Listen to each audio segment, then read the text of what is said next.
Hello, all. This is Dr. Dave Maslach talking to you about reciprocity.com. The E is written with a 3. And in this particular video, what I'm going to do is talk to you about an advanced guide to actually how to write a research paper. So I'm actually a professor of innovation strategy and entrepreneurship. And this whole reciprocity project is my response. I actually want to give back to as many people as I possibly can and to help as many people as I possibly can, try to get interested in the whole research thing. And, I had a lot of advice and a lot of people helped me out. So I actually just want to sort of extend this and make this as scalable as I possibly can. And two sort of big goals that I have with this particular project. I want to be able to do really good science, and the only way that I can do that in terms of organizational science, I just need a lot of people using the particular platform that I'm creating.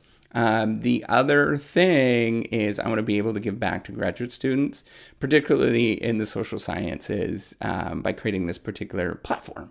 And, I was trying to think about the best way that I could do that is make it scalable, to make all of my actions scalable. So that's why I'm doing these YouTube videos. So what I'm going to do in this particular video is get into providing you a guide to actually write a research paper. And this is based on my own experience, and things change. And, it's 2018, so it might be different in 2020. But this is going to hopefully get you started on writing a research paper. So I'm going to go through all the different kind of steps. I have tons of videos on this currently at this moment. And, I just wanted to help you out as much as I possibly can. So the first thing that you have to think about is idea generation. And there's a video, if you go into the show notes, by the way, there is all the different videos. I think I'll be able to put them all in there. And so the first one is go to Google Scholar and start searching for the thing that you are interested in. There's a video, basically a how-to video, how to do that.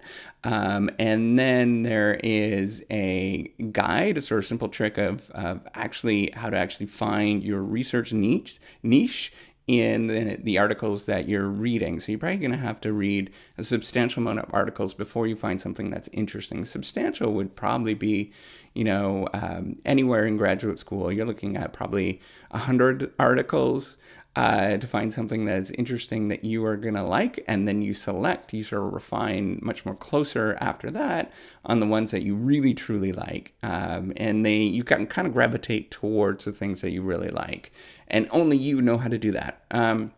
Then once you sort of have an understanding of what these ideas are, then you can go in and start thinking of new ideas, right? So you look for your niche, your niche, and then you might think about different ways to tackle the problem, and you might think about using metaphors and analogies. And I have a video on how to actually do some brainstorming activities sorry, I just bumped something in my back. It was a door stopper, if you can imagine. I'm just sitting right behind my wall right now. But anyways, so there's a video on metaphors, and you can go through and look at all the stuff that I did about metaphors and stuff, or brainstorming activities about using metaphors.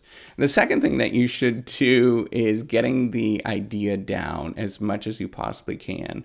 So one problem I do see a lot is that people just read a lot of material and they don't write a lot. So your job in graduate school is to do more writing than you are doing reading, unless you're doing a professional program like an MBA or an RN sort of thing, accounting degree, all that kind of stuff. But if you're doing a research degree, your job is to write and to do research. So you have to get the stuff down, right? That's important. And I have a bunch of different stuff on, how to get this stuff down. The first one is just writing a research paper outline, and that's using kind of a really simple way, I think. It's kind of a pragmatic way of when you're reading these articles, you write the outline at the same time. So figure that out and you refine as you go. And then you have to go through and sort of format this paper into something that is usable, right? So this is iterating through, formatting, and coming to a paper that makes sense. And you have a typical format. Most scientific studies are going to be in this format. There's a video on how to go through that, writing an introduction and things like that. The next step that I would suggest that you look at once you're going through all of this is think about the analysis. And this is a really tricky thing, and I really want to put an emphasis here because there's been there's been some issues in the last few years with analysis. And what we look for is trying to get towards more validity and credibility at this moment in terms of analysis. So you have to really emphasize this and have to be really open and honest. There's a real push right now towards being open as much as possible in science. So putting your data online, going to the extent of even putting in the sort of the analysis you've done. Lots of really stuff and lots of really in-depth, transparency is really what it is.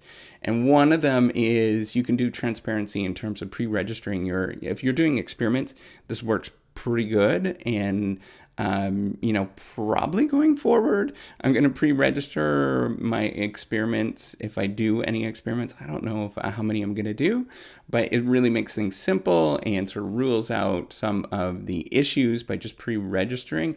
It's still pretty tough, and there's, some things going on there, but it's still, it is really good practice to start thinking about pre-registering any sort of experimental stuff. With analysis that you're doing, you should be open and honest as much as you possibly can. People ask you about something, just be open and honest about all the different things that you did and assumptions and things like that.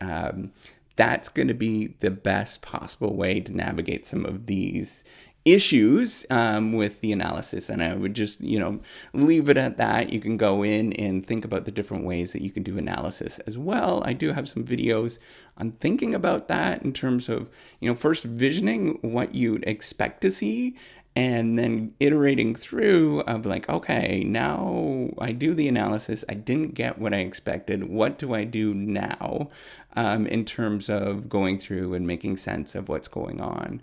And that happens all the time. That's just a normal part of science. Then the last thing that you should probably think about is start thinking about kind of the implications. And that comes with time. Oh, and then there's one more thing that's sort of really useful for you to help out yourself with building out these implications and thinking about what to do, is actually going to research conferences and talking to your peers and friends and things like that. And that's really what reciprocity is actually modeled after. But in general, just getting out and getting to research conferences. I have a video on that of where, whether you should actually go to research conferences or not. There's a trade-off, right? If you go to too many, it's kind of counterproductive. If you go to too few, it's counterproductive. And you have to sort of think about that going forward with your graduate school. And the way that I'm thinking about these videos is they're kind of helpful for anybody that's interested in this kind of stuff. And if they don't have any help. But anyways, that's all the time I have to spend today. I don't want to bore you too long with this guide. So check it out. Give me a thumbs up if you like this video. And as well as to subscribe to the YouTube channel. I do appreciate it. All right. Take care. Bye.